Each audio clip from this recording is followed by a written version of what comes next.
Hi, we're Kelly and Lindsay, and this is Crash Course World History. Today we're going to talk about, wait for it, a maniac. Oh wait, no, Hitler. So you probably have a picture of Hitler in mind. You're probably imagining a short, awkward Nazi with the creepy mustache. Correct! Hitler is known as completely evil and villainous due to the fact that he wiped out approximately 6 million Jews. Although the death toll is actually much higher if you take into account all the people that died in battle as well as the civilian population that were killed. That would bring the figures up to over a million people who died as a result of Hitler's wars. Hitler was the greatest mass murderer of all time. I don't even know how to begin to deal with this madness, but first, Let me take a selfie.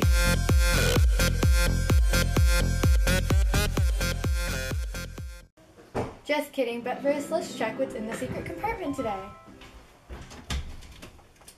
Nope. Nope. A dictionary? Anti-Semitism, the hatred of or discrimination against Jews as a national, ethnic, religious, or racial group. So what does that have to do with Hitler?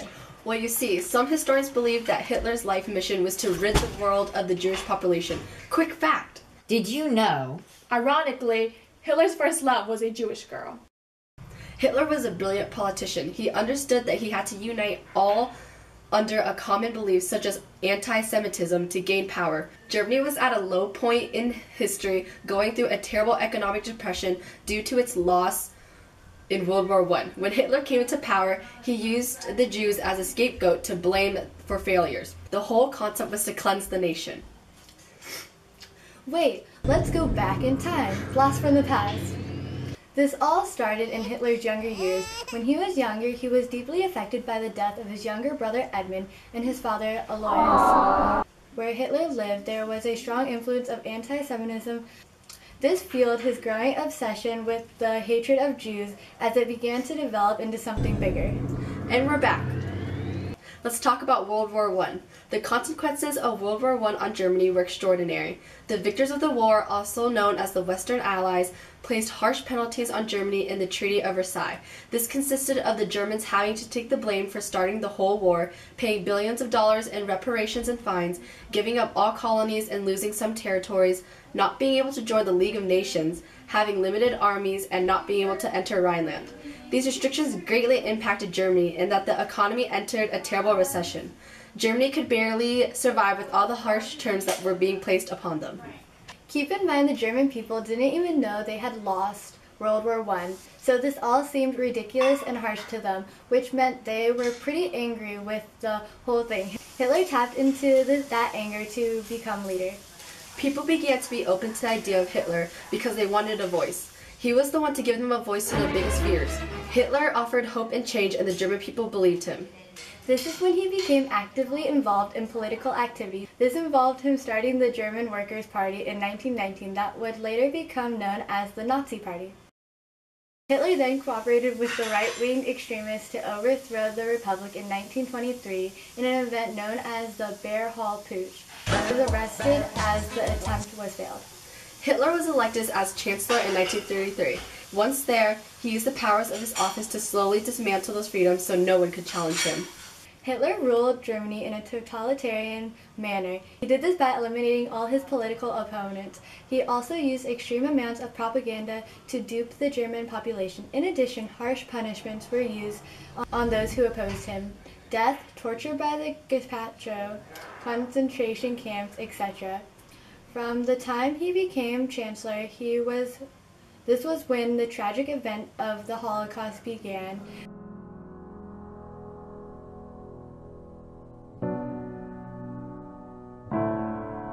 With his anti-Semitic beliefs, he began to put action in cleansing the nation of all the Jews. He thought it was his duty of mankind to fulfill these horrendous tasks. People began to become suspicious and concerned with what he was up to. Rallies of thousands of soldiers in the street marched in uniform under Hitler's command. Hitler then invades Poland in 1939. This was the trigger for the start of World War II. Hitler then invaded the Soviet Union for many reasons. When invaded, Germany had almost complete control of Western Europe. The invasion of Great Britain failed, so he turned his sights elsewhere. At the same time, the Soviet Union front line was moved. This left them wide open for attack. With the military reasons for war established, Hitler also has economic reasons to invade. Finally, he saw that war with the Soviet Union was imminent and that he would have the best opportunity to win when he invaded, and he needed the resources to keep his army at war. In 1941, Hitler declared war on the U.S. largely because Germany was an ally of Japan. The U.S. was neutral on the war until Pearl Harbor was bombed. Then the U.S. declared war on Japan, and subsequently Hitler declared war on the U.S. Eventually, the Western Russia joined together to crush Nazi Germany. The Germans had the best technology in the whole war, but no matter how many jets and rockets they could afford, they still needed manpower and resources to run them. Fighting a two-fronted war with the two of the largest nations in the world opposing you, US and Russia, doesn't leave you much chance to win. In 1944, Germany surrendered because they were beaten, and their capital city was occupied by the Soviet troops, and their armies were out of ammunition, food, and fuel. At that point, surrender was the only option left. In 1945, Hitler committed suicide. Maybe it was because he only had one testicle. Haha, just kidding. Okay, that wasn't why, but seriously, he really only did have one testicle. He actually chose to commit suicide to prevent falling into the hands of the Russians and unspeakable tortures he would have to suffer at their hands. Surprisingly, Hitler actually did some good too. He was the man that gave voice to a long history of German pride as he helped them rise from the ashes of World War I. He took a nation that was demoralized and united it. He performed an economic miracle on Germany. He gave a nation a mission. His engineers built and invented freeways. The German economy boomed. He gave the German people back their confidence in themselves. He did everything possible to avoid war with France and Britain. He banned production of atomic weapons. He didn't use chemical weapons against the D-Day invasion. He banned hunting. He banned cruel ritual slaughter on animals. And lastly, he banned smoking on public transport. But basically, Hitler almost destroyed civilization as we know it. Thanks for watching. This has been Crash Course World History on Hitler. Yes! We're done! Bye-bye.